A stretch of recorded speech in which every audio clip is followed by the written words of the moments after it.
सुमित भाई क्यों लड़ाई करना चाहते हैं? सर हमें तो अपना पावर अपना एनहांसमेंट करना पड़ेगा ना। अब आज चीनियों को उनकी औकात फिर गिना दी। कोई कह रहा है स्टोन पेल्टिंग हुई है, कोई कह रहा है गुत्थम गुत्थी हुई है।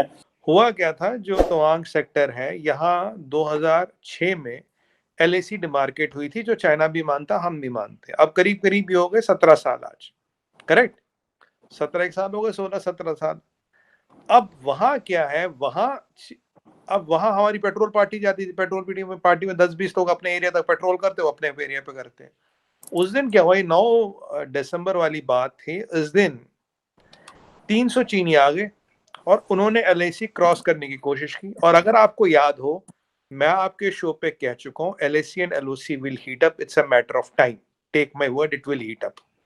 और आपको याद दिला दो, जब ये थोड़ा मैं भूल ना जाऊं ना, अरे आप गूगली मारेंगे कहीं ना कहीं से, जब ये कहानी हो रही थी तभी इंटरनेशनल बॉर्डर पे पाकिस्तान रेंजर्स बीएसएफ पे फायर करते हैं।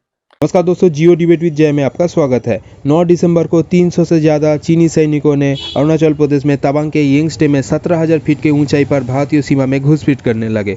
यहां भारतीय पोस्ट को हटाने के लिए चीनी सैनिकों ने कटीले लाठी, डंडे और इलेक्ट्रिक बैटन लेकर आए थे।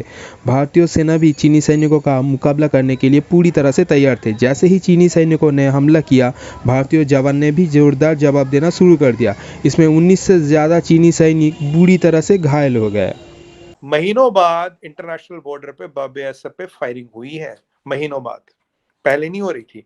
ये दोनों इंसिडेंट एक दिन आगे पीछे होते हैं। और उसके पहले क्या होता है, उसके पहले आपके नए चीफ साहब अफगानिस्तान बॉर्डर ना देख जाके, जहां तारीख लिखे तालिबान के साथ फुल फ्लेज लड़ाई हो रही, वो आ रही इस साइड, कश्मीर साइड वाले बॉर्डर पे। और ये कश्मीर आना, उनका आईएसआई का बैकग्राउंड, उनका मिलिट्री इंटेलिजेंस का बैकग्राउंड, और यहाँ बीएसएफ पे फायरिंग, फिर यहाँ पे ये चाइनीज वाला मसला। चाइनीज वाले मसले में मैं बताता हूँ। इन्हें लगता था, चीनियों को लगता था, भारत ना, जो लास्ट टाइम आपने बात की थी कि यार आप बात नहीं करें, मैं कहा बात का इंतजाम कौन कर रहा है चीमा साहब, our gunpowder is dry. हम बात की गोलियां खा के नहीं बैठे, बात की सुपारी नहीं चबा रहे, बात का चूरन नहीं चबा रहे, बात करनी हुई करेंगे, हमारी तैयारी पूरी है।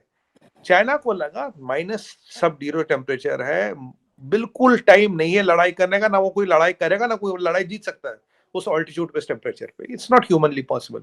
देखते हैं भारत की तैयारी कितनी है, देखते हैं भारतीय तैयार है नहीं है। चीमा साहब, गलवान वाली इन्होंने फिर हरकत की थी, पीठ में छुरी भोंकने की। यहाँ ये करे बातचीत हो रही है, हो रही है, वो हो रही है। 300 लोगों का आने का मतलब पोस्ट की तरफ कोई मतलब ही नहीं। Who authorise that movement? Commander ने ऑथराइज किया, ये सेंट्रल कमांड के अंदर आता है। सेंट्रल मिलिट्री कमांड किसको रिपोर्ट करता है? डायरेक्टली शी जिनपिंग को रिपोर्ट करता है। ये हमारी तैयारी देखने आए थे। अगर हम गलवान टाइप एक इंसिडेंट करें, क्या भारत की तैयारी कितनी है, नहीं है, कितने लोग हैं, रेस्पॉन्सिवनेस क्या है, ये है। जब इनको मुंह की खानी पड़ी, जब इनके लोग जख्मी हो गए थे, फटाफट भाग गए, डर के भाग गए। क्यों? इन्हें लगा यार गलवान की तरफ फिर 135-40 लोग मरेंगे, और अब की बार इनके लोग फिर मरते हैं तो ये शी जिनपिंग दुनिया भर में मुंह दिखाने लायक नहीं रहता। इसीलिए फटाफट कल्टी होके निकल लिए। आए थे तैयारी देखने, और हमारी तैयारी कितनी है, हमारे भाइयों ने इनको सही जवाब दिया, इनको खदेड़ा। और जो एमई का स्टेटमेंट है उसमें यह था कि भाई देखो, क्लैशेस हुए, फेस ऑफ हुआ, क्लैशेस हुए, दोनों साइड माइनर इंजरीज आई है, डेथ कोई नहीं हुई, और फिर एक डिसएंगेजमेंट हुआ तुरंत, और कमांडर लेवल पे बात हुई। मेरे 3-4 पॉइंट है। 300 लोग क्या करने आए पोस्ट पे? बिना ऑथराइजेशन के तो आएंगे नहीं। वो वाला रीजन कंटेस्टेड ही नहीं है। 16-17 साल से वे are agreeing to one point कि भाई ये एलएसी यहाँ पे है, वहां वो भी लफड़ा नहीं है। किसने ऑथराइज की है मूवमेंट? एंड आप, जो हमारी पेट्रोल पार्टी थी 10-20 लोग की होती है यूजुअली, तो आप 300 लोग क्यों भेज रहे हो पोस्ट पे? और जो आपका मिलिट्री कमांडर है उसने बिल्कुल ऑथराइज की होगी, बिना उसके मिलिट्री कमांडर तो पॉसिबल है नहीं। अगर मिलिट्री कमांडर ने ऑथराइज की तो ऊपर तक रजामंदी थी, तो आपको ये तैयारी देखनी थी कि भाई ये भारत कहता है हम तैयार है, या वाकई तैयार है या नहीं है। अब उनको समझ आ गया ये फिर धोखा देने की कोशिश की थी, गलवान टाइप अटेम्प्ट था ये, मैं इसको डायरेक्ट बोलूंगा। पर चीनियों के अब की बार हौसले पस्त थे, गलवान याद आ गया तो चुपचाप निकल लिए, दुम दबा के निकले अब की बार। ये कहानी चीमा साहब। और जो मेरा प्रोडिक्शन था कि यहाँ दिक्कत होगी, वो दिक्कत हो रही है। And unfortunately my foresight tells me this will increase. क्योंकि अब क्या किया गया, देखिए अरुणाचल में भी एक फ्रंट खोलने की कोशिश की गई। पहले हम लेह लद्दाख की बात करते थे, अब हम अरुणाचल की भी बात करने लगे। पर इनको अरुणाचल में हमारी तैयारी क्या क्या है, वो प्रोग्राम सिर्फ था how are we prepare for Arunachal. मैंने नेशनल टीवी पे भी डिबेट्स की है, how are we preparing in Arunachal. ईश्वर की कृपा से अरुणाचल में हमारी पूरी तैयारी है। और चीमा साहब, हमारी भी इंटेलिजेंस काम करती है, हमें भी पता कौन क्या कर रहा है क्या नहीं कर रहा है। तैयारी हमारी भी रहती है, जरूरत आती है तो हम दुश्मन को उसके औकात भी गिरा देते हैं। सुमित भाई, आपने टेक्टिकल लेवल की बातें की हैं, मैं थोड़ा सा आपसे स्ट्रेटेजिक लेवल पे बात करना चाह रहा हूँ। ये जो है ना हाँ, लेवल, छोटे लेवल, उधर से गन गोली बारूद, वो तो जारी बात है। देखें, फौजी का काम ये है दोनों तरफ से जो ऑर्डर मिला साहब का फुलफिल करो। देखें, उनको तो जारी बात है, ऑन ग्राउंड जो बंदा खड़ा हुआ।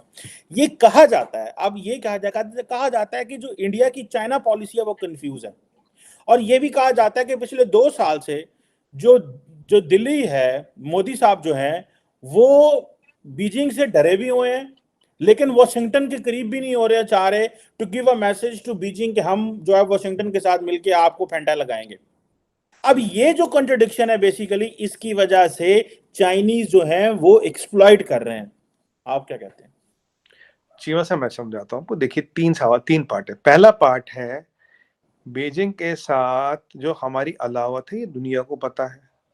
ऐप बैन दुनिया में सबसे पहले हमने किया था, उनके काफी प्रोडक्ट्स पे बैन हमने किया था। अगरबत्ती की बात करें, दुनिया भर के आइटम है चाइना से नहीं आती, ठीक है, बैट हमने किया। उनकी सेमीकंडक्टर इंडस्ट्री जो 350 बिलियन डॉलर की है, वो हम यहाँ ला रहे हैं, बीजिंग को भी पता है। हमारे कहने पे अमेरिका ने वहाँ हायर एंड चिप्स बनाने और चिप्स मशीन देनी बंद कर दी। इंटेल ने बोल दिया, इंटेल का ऑफिशियल स्टेटमेंट कह रहा हूँ आपको, we are moving to India. This is not my statement, this from Intel officially, we are moving away from China.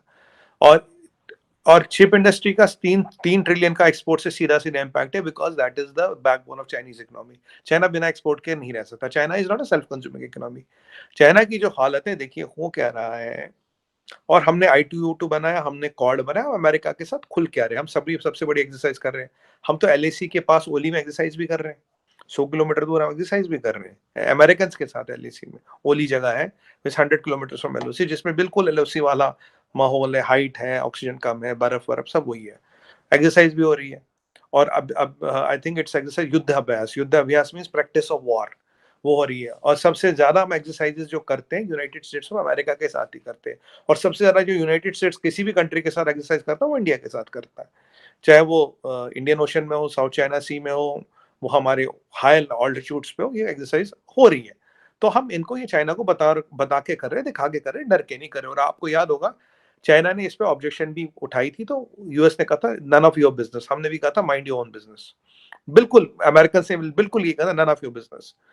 तो चीमा साहब, हमारी दोस्ती, हमारा अलायंस अमेरिका के साथ है। और अभी अमेरिका के एक बंदे ने ये भी कहा था, कांग्रेसमैन ने, व्हाइट हाउस के सीनियर ऑफिसर ने, India will not be ally. Ally क्या होता है अमेरिका की भाषा में? पट्टा। India is a power, is a big power, it won't be American ally. मतलब ये नहीं कि हम यूके नहीं है, चलो भाई चल ले मेरे साथ लड़ने, चल आज उसको पीटने चल ले, मेरे साथ चल दियो पीछे पीछे, वो चल जी बाबू जी चलता हूँ, कह रहा ऐसा नहीं होगा। इंडिया ये अब अमेरिकन व्हाइट हाउस भी मानता है।